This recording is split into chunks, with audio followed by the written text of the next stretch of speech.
Samantala, isang pampublikong ahensya mula sa Taiwan ang hindi nagsasawang magbigay ng tulong sa mga kalapit nitong bansa sa pamamagitan po ng medical services at scholar grants. Kamakailan lamang po ay naghatid muli sila ng tulong.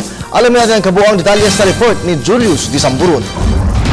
Bago pa man sumapit ang pagdiriwang ng Chinese New Year, nagsagawa ng isang year-end blessing at Chuji Foundation na isa sa pinakamisyon nila ay ang magpamahagi ng tulong sa kanilang kapwa. Sumentro ang nasabing programa sa pagsasagawa ng isang skit na ang pangunahing layunin na ipakita ang pagsisisi sa mga nagawang kamalian sa ating buhay. Pinaliwanag ni Social Service Coordinator Michael Xiao ang pagsisimula at pagtatatag ni Master Cheng Yen ang kanilang grupo ng isang simple at kakaunting miyembro lamang noon. Pero habang tumatagal ang mga taon, lalo itong nadadagdagan. We always say ang organization namin binuo sa inspirasyon, pagmamahal ng mga tao. People dedicate themselves to be volunteers, dole out from themselves as a donor of the foundation. Ano mapapala nila? Actually wala. They just give out without expecting anything in return. Out from the kindness of our founder, para sa kanya sa lilipas ng taon na ito, hindi niya palipasin to na magpasalamat sa mga tao through her blessings and of course sa kanyang angpaw na may pamilay sa mga donors at sa mga supporters niya. Iba't ibang voluntaryong grupo sa bansa katuwang ang kanilang mga masisipag na miyembro sa pakikiisa sa programang walang ibang hangad kundi ang makatulong at ipadama ang pagmamahal nila sa kapwa.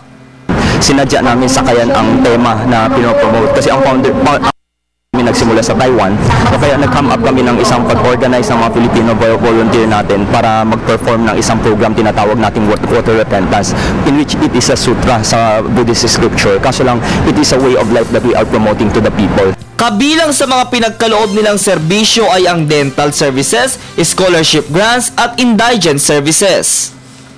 Bilang pasasalamat ng kanilang master, taos-puso niyang pinaabot sa mga nakilahok ang ilang mga freebies tulad ng pagkain at ampaw.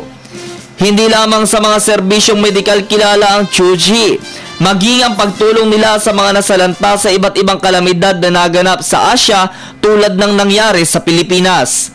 Dahil dito, dumalo din ang alkalde ng lungsod ng Marikina, Del de Guzman, para taos-pusong magpasalamat at magbigay suporta sa nasabing organisasyon. At ang maganda doon, hanggang sa kanya tumutulong pa rin sila, lalo na sa usapin ng kabuhayan. Pero din doon, bahagi ng kabuhayan ay ating kampanya sa Free-Casa, sa environmental protection.